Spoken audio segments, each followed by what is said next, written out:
Welcome to the YouTube channel of Adarsh knowledge education. अभी तक हम लोगों ने सिंपल माइक्रोस्कोप के बारे में पढ़ा था। आज हम लोग संयुक्त सूक्ष्मदर्शी कंपाउंड माइक्रोस्कोप को पढ़ेंगे।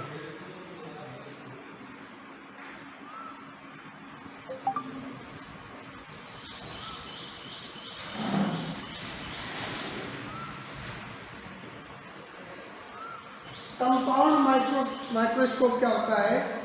यानी बहुत बारीक पार्टिकल्स को मैग्नीफाई करके, आवर्धित करके देखने के लिए हम एक ऐसे सूक्ष्मदर्शी का उपयोग करते हैं जिसमें एक से अधिक उत्तल लेंस लगे होते हैं।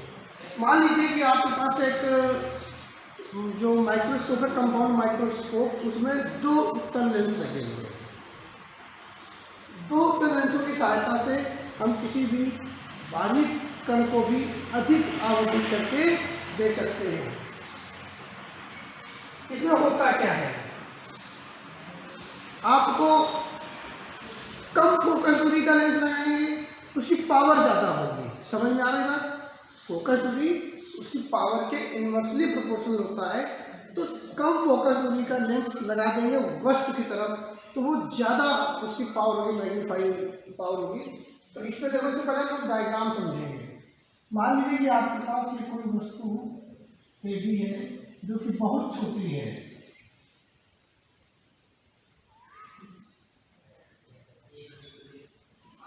ये आई के साथ में अल्फा कोण बनाती है, जो कभी स्पष्ट दृष्टि की न्यूनतम दूरी पर रखी हुई है।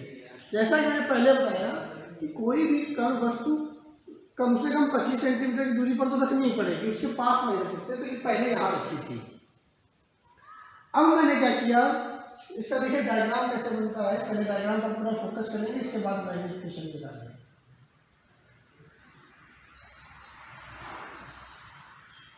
ये आपका प्रिंसिपल एक्सिस है। यहाँ पर एक कम फोकस दूरी का उत्तल लेंस रख देंगे, यानी इसकी पावर होगी वो ज़्यादा है। इस लेंस को ऑब्जेक्टिव लेंस कहते हैं। इसका फोकस इधर हो गया, फोकस के बाहर।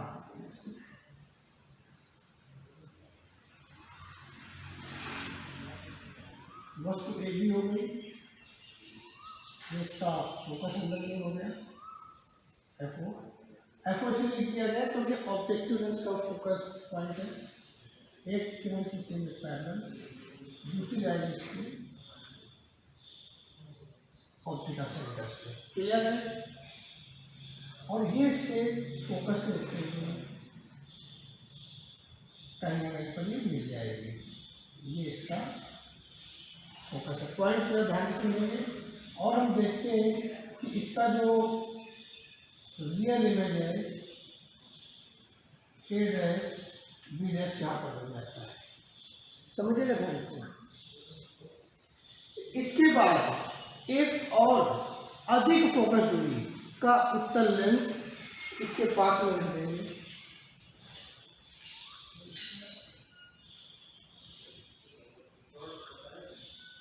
इसमें होता क्या है कि एक नली होती है, उस नली में चेन लगी होती है। उस चेन की सहायता से जब उसको घुमाते हैं, आपने देखा होगा, जब उसको घुमाते हैं तो घुमाने पर ये लेंस आगे पीछे खिसकता है।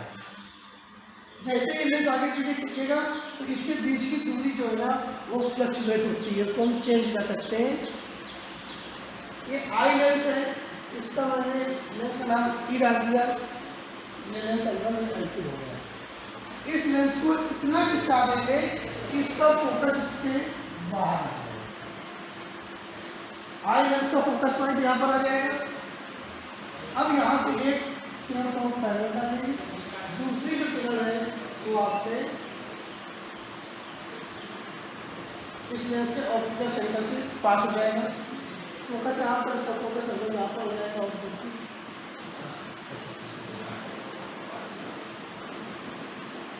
यहाँ पर आपका नेत्र है, ह्यूमन आई है, जहाँ से इसको देखना है। ठीक है?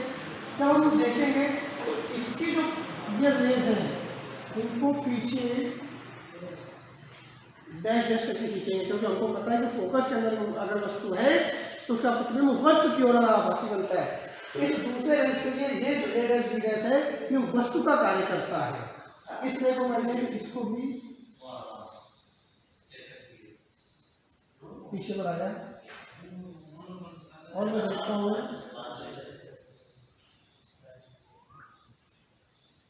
ए डबल डैश और बी डबल डैश इमेज बनेगा। ध्यान रहे यह इमेज यहाँ बनेगा इस बात की कोई गारंटी नहीं होती है। ये इमेज कहाँ बनेगा ये इस बात पर निर्भर करता है कि ये जो लेंस का जो आपने वेरिएशन कराया है ये कितना है। ये प्रतिबिंब आपके नेत्र से 25 सेंटीमीटर की दूरी पर भी बन सकता है, 40-50 अनंत कहीं पर भी बन सकता है। इस चीज़ को आपको ध्यान रखना है कि यहाँ पर बनाना ऐसा कोई जरूरी नहीं है। आपका जो स्ट्रक्चर कह रहा है उस स्ट्रक्चर के अकॉर्डिंग ही आपको वो रेस मिलानी है और वहीं पर उसका फाइनल इमेज बन जाएगा। अब हम लोग चर्चा करेंगे कि इसका मैग्निफिकेशन पावर क्या है। तो ध्यान समझ में आ गई। इसका कंस्ट्रक्शन जो मैनुअल कंस्ट्रक्शन होता है कुछ ऐसा होता है, बोला जाता है इसमें एक बेलनाकार नली होती है जो नेत्र की ओर कुछ चौड़ी तथा बाहर की ओर कुछ सकरी होती है।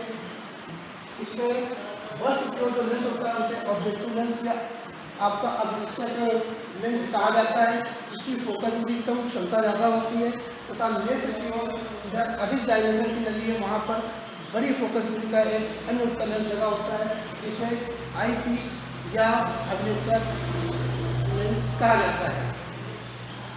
उसी दंत चक्र चेन की सहायता से with the help of chain we adjust the distance between lenses। उस चेन की सहायता से हम लेंसों के बीच की दूरी को समायोजित करते हैं। जैसे कोई वस्तु ए बी लेंस अभिलक्षक लेंस के सामने रखी हुई है जो कि इसके फोकस एफ के बाहर होती है। इस वस्तु से चलने वाली प्रकाश में अभिलक्षक लेंस से अपवर्तन के पश्चात इसका प्रतिबिंब वास्तविक और उल्टा ए डैश बी डैश बनाता है जो कि आवर्धित होता है, बड़ा होगा, ध्यान रखिएगा। बल्कि मालूम ट्यूब के अंदर रहता है ना, एफ और ट्यूब के बीच में रहता है, ऐसा भी कह सकते हैं। या प्रतिबिंब ए डैश बी डैश नेत्रिका के लिए, नेत्रिका भी कहते हैं इसको, आई पीस के लिए वस्तु का कार्य करती है। नेत्रिका को इस प्रकार समायोजित करते हैं कि ए डैश बी डैश की स्थिति इसके फोकस के अंदर हो जाए। भाई आप उसको दूर ले आओगे, यहाँ लाए, उसका फोकस यहाँ हो जाएगा, ये फोकस से बाहर हो जाएगी, तो इसको हम चेन की सहायता से ऐसे अटैच कर देंगे कि ए डैश बी डैश की जो पोजीशन है वो इसके फोकस के अंदर आ गया। इस प्रकार ए डैश बी डैश का नेत्रिका द्वारा अंतर A double dash B double dash वस्तु की ओर ही और चित्रानुसार आवर्तित और बड़ा प्रतिबिंब प्राप्त होता है। इस प्रकार मैग्निफिकेशन पावर काफी अधिक हो जाती है और काफी बड़ा प्रतिबिंब प्राप्त होता है। प्रारंभ में वस्तु जो ए बी है वो नेत्र से इतनी दूरी पर थी, कोई शक नहीं। अब कहाँ पर है, ये इमेज है, इमेज का नेत्र द्वारा बनाया गया वो बीटा कहलाता है। हमें थोड़ा नाम लिख रहा हूँ, ध्यान रखिएगा। ये कहलाता है यू है और ओ का मतलब ऑब्जेक्टिव लेंस से वस्तु की दूरी है माइनस। ये इसका अभिलक्षक इमेज ये है, ये जो डिस्टेंस है वी ओ कहलाएगा, यानी ऑब्जेक्टिव लेंस से ओ से प्रतिबिंब की दूरी दाहिनी ओर प्लस में हो जाएगी। ये जो डिस्टेंस है ये कहलाएगा आपका यू ई, यानी आई वाले लेंस से आई पीस से वस्तु की दूरी है। और ये जो डिस्टेंस है ये कहलाएगी आपका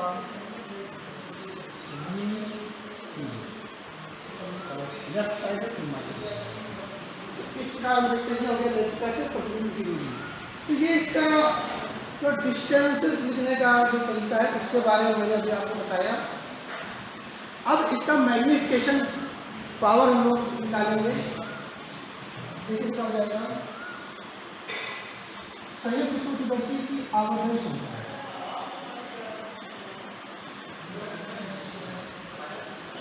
आवर्तन क्षमता एम बराबर होता है बीटा पर अल्फा, लास्ट वीडियो में बताया था। छोटे कोणों के लिए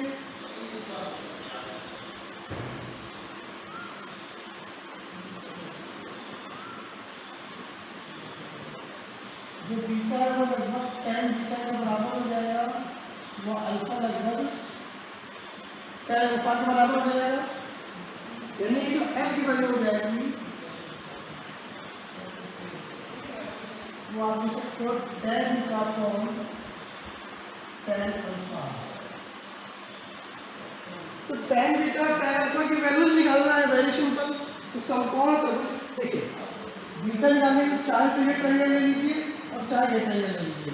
तो ये डिस्टेंसेस परफेक्ट डिस्टेंसेस है, इससे हमें बेस और हाइट पता है, तो ये ज़्यादा बेहतर रहेगा क्योंकि इसका आधार हमको नहीं पता है, बट इसका आधार हमें तो ये लिखना पड़ेगा, बढ़ जाएगा। आप लिख सकते हैं पूरा समकोण त्रिभुज A dash B dash E B.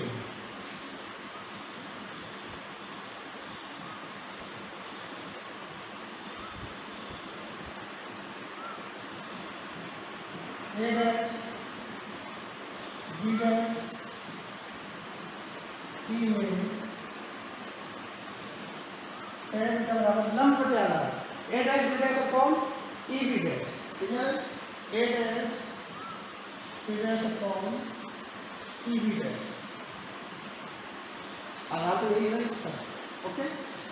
कैसे कर सकते हो, A dash B dash upon minus U E आ रहा है।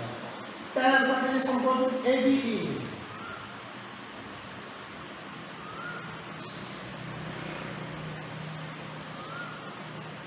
समकोण त्रिभुज ए बी ई में tan अल्फा लंब बटे आधार A B upon minus D. तो बी ई लिखते हैं माइनस डी लिखिए डायरेक्ट, तो लिखिए कि tan का tan अल्फा के मान से बिल्कुल एक में रख दीजिए तो मैग्नीफाइंग पावर आ जाएगी। तो ये मान समीकरण 1 में रखने पर तो मैग्नीफाइंग पावर है इसका tan का कितना आ जाएगा, a dash b dash upon minus D upon A B upon minus D. Minus से माइनस कट हो जाएगा, तो देखिए ये टर्म ऊपर चला जाएगा, बीच वाला यहाँ आ जाएगा। तो देखिए ए बी, तो A dash B dash upon A B और बी ऊपर चला जाएगा, बी अपॉन बी। ये आ गया आपका मैग्नीफाइंग पावर, ये आवर्तन क्षमता आ गई इसकी। अब अगर मैं A dash B dash upon A B को एलिमिनेट करूंगा तो क्या लिखूंगा, देखिए ध्यान से, केवल ए बी और ए डैश बी डैश को फोकस करिएगा। ए बी अभिदृश्यक लेंस के लिए, ए बी अभिदृश्यक लेंस के लिए वस्तु और ए डैश बी डैश इसके लिए प्रतिबिंब है। समझ में आ रही बात? इस लेंस अभिदृश्यक लेंस के लिए ये वस्तु और ये प्रतिबिंब है। तो प्रतिबिंब की लंबाई बटे वस्तु की लंबाई, प्रतिबिंब की लंबाई बटे वस्तु की लंबाई। इसका मतलब क्या हो गया कि ये जो प्रतिबिंब की लंबाई बटे वस्तु की लंबाई लिखी है, ये अभिदृश्यक लेंस के अकेले का आवर्तन क्षमता है, यानी इसको आप लिख सकते हो एम ओ, ऑब्जेक्टिव लेंस का मैग्नीफिकेशन। क्लियर है ना? इसको मैं 2-3 बार में समझा दूंगा अभी आपको। तो इसको मैं लिख सकता हूँ magnification of objective lens D upon you E. D upon you कल वाले टॉपिक पर चाहिए। डी अपॉन यू ई क्या था, जो सिंगल लेंस आँख के पास लगा था उसका मैग्नीफिकेशन था, यानी आई पीस का मैग्नीफिकेशन। ओके, चलिए ये आपके सामने रिजल्ट आ गया। अब मैं इसको थोड़ा सा और चर्चा कर दूं कि प्रतिबिंब का साइज बटे वस्तु का साइज, इसको मैं क्या लिख सकता हूँ, v अपॉन यू। क्या लिख सकता हूँ मैं, v अपॉन यू। तो जो m की वैल्यू दूसरा फॉर्मूला बन गया, तो v अपॉन यू और d अपॉन यू v।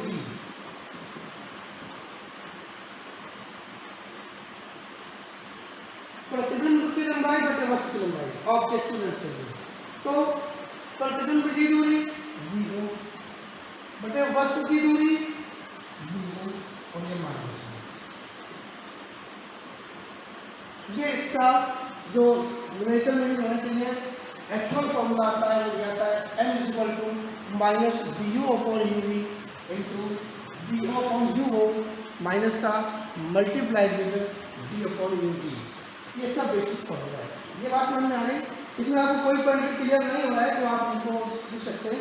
अगर एक 3 लेंस लगे होते, 4 लेंस लगे होते तो इनका जो नेट मैग्निफिकेशन होता है वो लिखा जाता है m1 multi m2 multi m3 multi बराबर जितने लेंस लगे हो सभी लेंसों के मैग्निफिकेशन का प्रोडक्ट गुणनफल उस समायोजन की उस सूक्ष्मदर्शी की कुल आवर्धन क्षमता कहलाती है। That's final. अगर इस इमेज को मुझे B पर पाना है या अनंत पर पाना है तो उसके लिए हमें कंडीशंस लगानी पड़ेंगी जैसा कि हमने कल लगाई थी। तो इसमें हम कंडीशन कैसे भी करते हैं। तो ये चीज़ में अगर कोई आपको डाउट है तो आप उसमें कमेंट बॉक्स में डाल सकते हैं। ओके, अब हम इसमें निकालेंगे यदि अंतिम प्रतिबिंब B पर है ना, वही कंडीशन कैसे अप्लाई करेंगे। केस फर्स्ट, यदि अंतिम प्रतिबिंब D पर बने, मतलब प्रतिबिंब D पर बने नेत्र। अब ये तो वैसे ही रहेगा, इसको ही तो आप फ्लक्चुएट करेंगे तो चेंज तो ये होगा ना। तो आई पीस के लिए हम अप्लाई करेंगे क्या 1/(1/(b -1/u) से आई लेंस की फोकस दूरी बराबर आई लेंस से प्रतिबिंब की दूरी कहाँ पर बनाना चाहते हो, B पर। डी दिया मैंने माइनस का, तो लेफ्ट साइड बनेगा माइनस वस्तु भारत हो गई, वो जो भी होगा ये दूरी कम या ज़्यादा लेकिन लिखोगे तो यू ही, इसको थोड़ी चेंज कर दोगे। यू ही और लेफ्ट साइड है माइनस 1/(f) बराबर 1/(-b) + 1/(u)। मैं इसे आप करूँगा क्या, मुझे d/u की वैल्यू को चेंज करना है क्योंकि ये तो चेंज नहीं हो रहा है, इसको तो आप चेंज कर नहीं रहे हो। d/u चेंज होगा तो d/u निकालना है। तो मैंने इस पूरी इक्वेशन में d से मल्टीप्लाई करा दिया। d से तो क्या बनना जाएगी d/f is equal to minus d/d plus d/u। ये 1 हो जाएगा तो d/f ये 1 बना, इधर आएगा तो +1 हो जाएगा इज इक्वल टू d/u। ये वैल्यू आ गई d/u, वहां रख देंगे। अतः इसका मैग्निफिकेशन जो हो जाएगा, जो आवर्तन क्षमता हो जाएगी वो हो जाएगी -VO/UO मल्टीप्लाई विद d/uv को क्या लिखोगे d/fe + 1। ये हो गया आपका आवर्तन क्षमता किसी संयुक्त सूक्ष्मदर्शी की, जबकि प्रतिबिंब या अंतिम प्रतिबिंब जो है वो नेत्र से स्पष्ट दृष्टि की न्यूनतम दूरी पर बनता है। नेत्र कह दो या नेत्र क्या कह दो, दैट्स फाइन। दूसरा हमारे पास जो केस आता है केस नंबर 2, ये समझ में आ जाएगा, हटा दें इसको। ओके,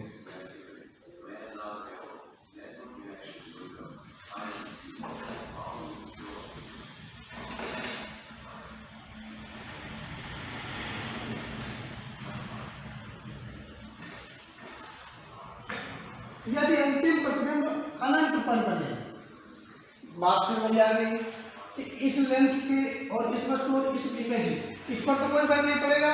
इस लेंस को मैं पीछे इतना खींचूंगा कि ये फोकस ऐसे आओगे, फोकस वही रहेगा, जब पीछे ऐसे खिसका देंगे तो अब ये वस्तु इसके फोकस पर आ गई तो ये इमेज इनफाइनाइट पर चला जाएगा। तो यदि अंतिम प्रतिबिंब अनंत पर बनता है तो फिर गड़बड़ तो आप आई पीस में ही कर रहे हो। तो 1/f बराबर 1/b - 1/u से 1/fe इज इक्वल टू 1/, कहाँ पर बनाना है अनंत पर, -1/-u। No doubt 1/fe is equal to 0 + 1/u, यानी 1/fe बराबर 1/u। यही मैं तो u बराबर fe। तो बताया मैंने कि जो वस्तु है अब कहाँ जाएगी, फोकस पे जाएगी। तो मैं यू ई को एफ ई लिखूँगा, तो अतः इसका मैग्नीफिकेशन जो हो जाएगा, आवरण क्षमता बन जाएगी minus V O upon U O multiply by D upon F E. This is your final formula for second condition. Okay, तो ये सारी चीज़ें मिला करके आपके पास एक जो कंपाउंड माइक्रोस्कोप का रिजल्ट देखती हैं। तो इसमें कोई डाउट है तो आप कमेंट बॉक्स पे जा सकते हैं। अब हम लोग बात करेंगे कि लेंथ ऑफ माइक्रोस्कोप या कंपाउंड माइक्रोस्कोप। एक्चुअली अगर जैसे मान लीजिए कपड़ा है शर्ट का, अगर ये यहाँ तक है, ये आवश्यकता है, इसको बहुत लंबा कर दिया जाए उसकी कोई आवश्यकता नहीं है।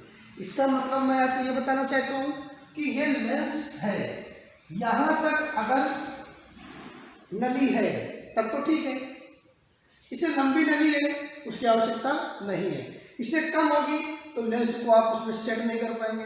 तो कम से कम नली का जो अंतिम सिरा वो यहाँ होना चाहिए, और पहला सिरा यहाँ पर लेंस लगा दिया। इससे बड़ी अगर आप नली कर देते हो तो भी कोई मतलब वाली बात नहीं है। यानी नली की जो लेंथ है वो दोनों लेंसों के बीच की दूरी के बराबर होती है। ये इसके ऊपर चलती है, जब इसको आप आगे ले जाओगे तो दोनों लेंसों के बीच की दूरी घट जाएगी, तो नली की लंबाई घटती बढ़ती है। जैसा कि आप कभी घूमने गए होंगे तो मूवी वगैरह देखोगे तो उसकी जो नली घुमाते हैं ना, तो एक दूसरे के अंदर चलती है, और एक फाइनल लेंस और इनिशियल लेंस, दोनों लेंसों के बीच की दूरी ही उस नली की लंबाई के बराबर होती है। भले ही वो दूरबीन हो या फिर टेलीस्कोप हो या माइक्रोस्कोप हो, कोई दिक्कत नहीं है। तो ये दूरी, ये लंबाई क्या कहलाएगी? तो इसकी जो लेंथ है, लेंथ ऑफ माइक्रोस्कोप क्या हो जाएगा? Distance between both lenses, that means VO plus UE। ये माइनस का है, माइनस लिखोगे नहीं, लंबाई लिख रहे हो ना, ये बीच की दूरी कितनी है, तो VO प्लस UE। इस तरह से जो आपके न्यूमेरिकल्स वगैरह में कभी कभी आपको लंबाई दी जाएगी, तो उस लंबाई में आपको जो VO और UO को अलग अलग सेपरेट करने में न्यूमेरिकल में आपके काम आएगा। और ऐसा न्यूमेरिकल मैं आपको अगले वीडियो में बता दूंगा ताकि आपको कन्फ्यूजन नहीं होए। बाकी अगर कोई प्रॉब्लम है कमेंट बॉक्स में डालिएगा। अगले वीडियो में हम लोग टेलीस्कोप के बारे में पढ़ेंगे। तब तक के लिए नमस्कार।